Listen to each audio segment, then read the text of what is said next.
علیکہ یا رسول اللہ صلی اللہ تعالی علیہ وسلم۔ الحمدللہ اس سے پہلے ہم نے جو ویڈیو دیکھی اور سنی اور سمجھی اس میں برے مرد کی پہچان بتائی گئی تھی، ہمیں اس سے بچنا ہے اور اپنے اہل و اقارب کو بھی بچانا ہے، ہمیں ایک اچھا انسان بننا ہے۔ اب آئیے ہم جانیں گے بری عورت کی پہچان کیا کیا ہے۔ وہ عورت جو بری ہے اس کے اندر کیا کیا خصلتیں پائی جاتی ہے ہم جانتے ہیں۔ حضرت مولا علی فرماتے اپنے باپ اپنے آپ کو ڈھانپ کر نہیں رکھیں گے، اپنے آپ کو بے پردہ رہے گی، اپنے آپ کو ڈھانپ کر پہلا اس کی خصلت بتائیے۔ دوسرا اپنے خاوند کی نافرمانی کرے گی، اپنے خاوند کہتے شوہر کو، وہ اپنے شوہر کی فرما برداری نہیں کرے گی بلکہ وہ اپنے شوہر کی نافرمان ہوگی، اسی لیے وہ بری کہلائے گی۔ اچھا وہ عورت بری ہے، مولا علی فرماتے جو بد زبان ہوگی، جس کی زبان بہت تیز ہوگی، وہ زبان چلائے گی، چھوٹے بڑوں کا کوئی ادب نہ ہوگا، وہ بد زبان ہوگی، وہ بری عورت ہوگی۔ پھر فرماتے ہیں بالوں کی نمائش کرے گی، وہ اپنے بالوں کو سنوارے گی اور لوگوں کے سامنے نمائشیں کرے گی، وہ بری عورت ہے۔ پھر کہتے ہیں مولا علی فرماتے خاندان بھر میں اپنے آپ کو عقل والا خیال کرے گی، وہ پورے خاندان میں اپنے آپ کو کیا تسلیم کرے گی کہ وہ سب سے زیادہ سمجھدار ہے، وہ سب سے زیادہ عقل مند ہے، یہ اپنے آپ میں خیال رکھے گی، وہ سب سے زیادہ بری عورت ہے۔ پھر چھٹا کہتے ہیں دوسروں کو بات نہ کرنے دے گی، بولو دوسروں کو بات نہ کرنے دے گی۔ دیکھا ہوگا نا، آپ نے بھی اکثر دیکھا ہوگا جو منہ چلتا ہے عورت کا تو بند ہونے کا نام ہی نہیں لیتا، ادھر باپ بھائی بیٹا سب کچھ سمجھا رہے ہیں لیکن وہ ہے کہ چپ ہونے کا نام ہی نہیں لیتی، وہ کسی ذمہ دار کی بات کو سننے کو تیار نہیں، کیونکہ سب سے بڑی ذمہ دار تو وہ خود بنی بیٹھی ہے۔ یاد رکھے آپ برے خیالات کی عورت ہو، مولا علی فرماتے وہ بری عورت ہے جو دوسروں کو بات نہ کرنے دے۔ پھر مولا علی فرماتے نیند اسے بہت عزیز ہوگی، سونے کی بہت عادی ہوگی، صبح سونا شام سونا، سونے کا حکم ہے، یقیناً آپ سوئے آرام کریں، سونا چاہیے بھی، بلکہ کھانا کھانے کے بعد دوپہر میں تیلولا کرنا، تھوڑی دیر آرام کرنا یہ بھی سنت ہے، آپ آرام بھی کریں، لیکن سونا ہی سونا تو پھر کام کون کرے گا؟ اس کی بھی تو ذمہ داری ہے نا، بچوں کے بھی تو حقوق ہے جو ادا کرنے ہیں، گھر کی بھی تو ذمہ داریاں ہیں جس کو پورا کرنا ہے، شوہر کے بھی تو حقوق ہے، ساس سسروں کے بھی تو حقوق ہے، ماں باپ کی بھی تو حقوق ہے، ان کو کون ادا کرے گا؟ ہمیں اپنے کام کو مکمل طور پر کرنا ہے، اس کے بعد میں آپ کو آرام کرنا ہے، اور اگر آپ تھکے آ رہے ہو تو آپ سو سکتے ہو، کوئی مسئلہ نہیں ہے، لیکن جو عورت بری ہوتی ہے نا وہ اکثر نیند کی ماری ہوتی ہے، اس کو نیند بہت عزیز ہوتی ہے۔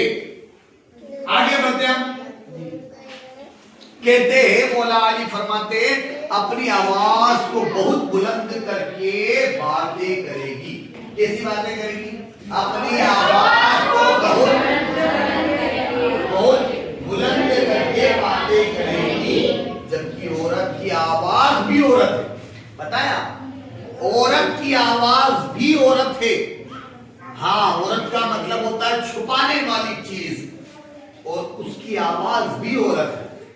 آپ اگر نعت نبی بھی پڑھ رہے ہو تو حکم یہ ہے کہ آپ کی آواز غیر مردوں تک نہ پہنچے، تو یہ تو آپ پھر چلا رہے ہو، گاڑیاں بک رہے ہو، فرش کلامی ہو رہی ہے، نہ جانے کیسے کیسے الفاظ زبان سے نکالے جا رہے ہیں، کیا یہ اچھی عورت کی پہچان ہے؟ ہرگز نہیں، یہ بری عورت کی پہچان ہے، اور بری عورت کا ٹھکانہ جہنم ہے، بری عورت کا ٹھکانہ جہنم ہے۔ پھر کیا کہتے ہیں؟ کپڑے باریک اور دکھاوے والے پہنے گی، کپڑے کیسے پہنے گی؟ باریک کپڑے جس سے آر پار بدن دکھائی دے، دوپٹہ سر پر رکھے تو بال نظر آئے، اللہ اکبر، بہت سی باتیں جو میں بیان بھی نہیں کر سکتا، اللہ حفاظت فرمائے.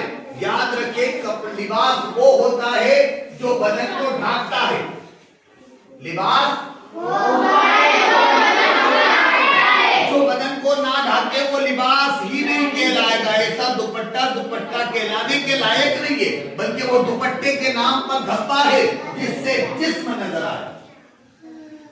اللہ اکبر کبیرہ. پھر کہتے ہیں سب سے زیادہ بری عورت وہ ہے جو پیٹھ پیچھے اپنے خاندان کی برائی کرے گی.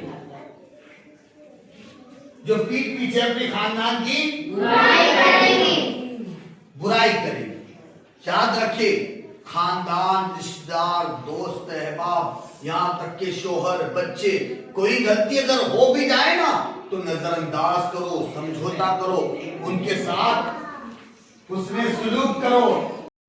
پیٹھ پیچھے اپنے خاندان کی برائی کرے گی وہ عورت بری ہوگی. پھر فرماتے بازاروں کے چکر لگانے کی شوقین ہوگی.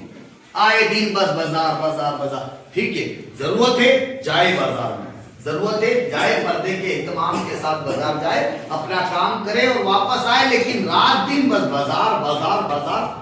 حد ہوتی ہے کسی چیز کی. اگر لمٹ پار کر جاؤ گے تو آپ بری عورتوں میں گنے جاؤ گے.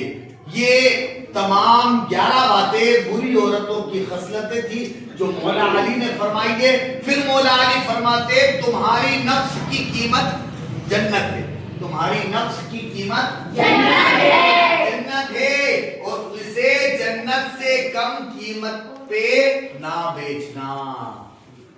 اسے اپنے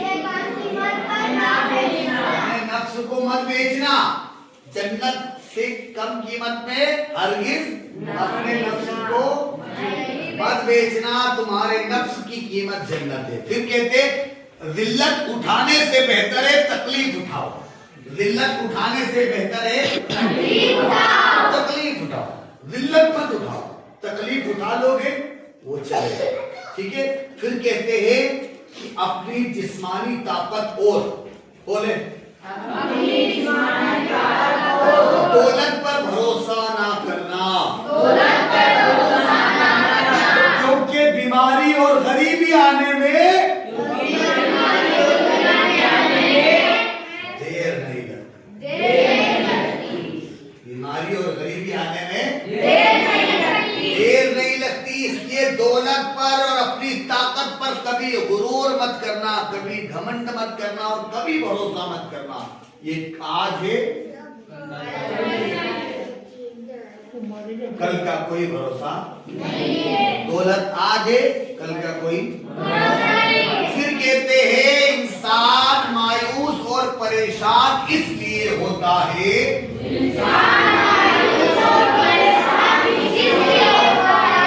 کیونکہ وہ اپنے رب کو راضی کرنے کے بجائے